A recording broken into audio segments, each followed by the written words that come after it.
So I originally started in my career as being a photographer.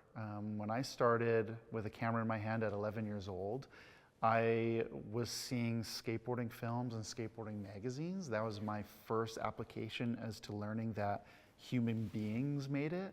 Because before watching E.T. or The Wizard of Oz, those movies just came from heaven. People didn't make those, they just exist, right? They're just stories that you just fall in love with. Those characters are real. Skateboarding gave me this application of, oh, I can do something with this. I can be a part of something. So at that time, video wasn't as accessible. It was definitely shooting on VHS, and doing the VHS player to VHS player was a little bit harder to do.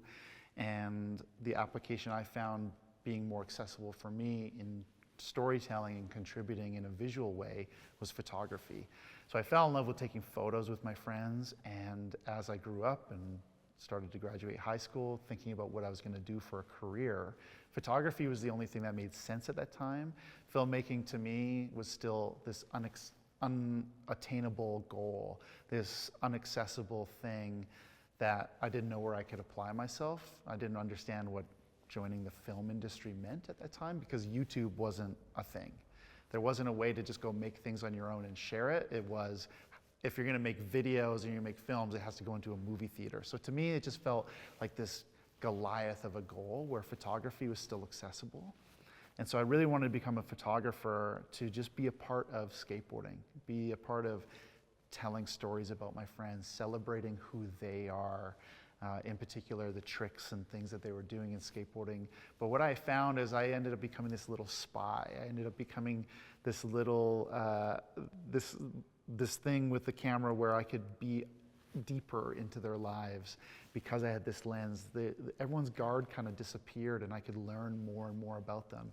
And as that started to happen, I wanted to capture it in video.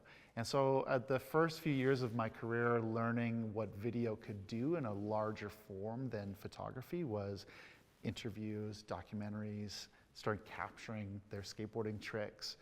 And I wasn't even doing anything with the videos. I was just putting them on tape and just leaving them in a drawer. And then as I started to learn about music videos, and specifically a couple directors I really looked up to came from a skateboarding background, I could see the correlation. I could see where I could go. And I went, okay, if those guys can do it, I can do it. And so I started making music videos and treating them the same way as the skateboarding videos. It's just going out with my friends. They had a guitar, they would sing, and I would just shoot what they were doing.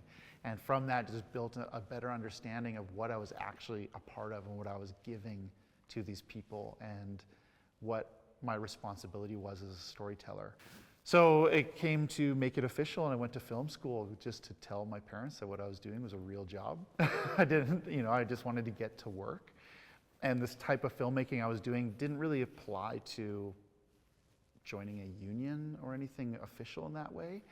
I just needed to know how to plug something in without burning the house down, and then I just wanted to start. So coming out of film school, I was really looking at how to do what I was already doing, but in a more legitimate form.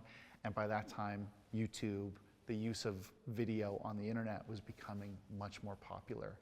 And luckily, I was kind of at the forefront of a lot of what people were looking for from the skateboarding side of things. So I started working with Red Bull and different larger brands who were looking to work within skateboarding.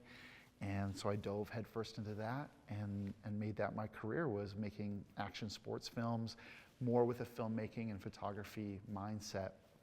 That it grew and grew and grew to a place where I realized I want to give to my community. I want to make stories about who I am and where I'm from, and more so tell a narrative style of filmmaking and storytelling that wasn't documentary. I wanted to really challenge what that looked like, to shape and really hone in what a visual could do for a story. And so that led me to moving, I moved to California to do that skateboarding stuff, but whatever. I came back to Alberta to really be a part of it, really be a part of this community and really dive in even deeper than I did before. Really, I felt like more like a voyeur before, and just taking it in and trying to, make art from the sidelines. Now I learned what I could contribute. I knew what my value was. I knew how I could tell a story. And so I wanted to do that even deeper. So that led me to making more narrative style music videos, short films, and then furthermore into commercials. And that's what I've been doing ultimately for the last 12 years.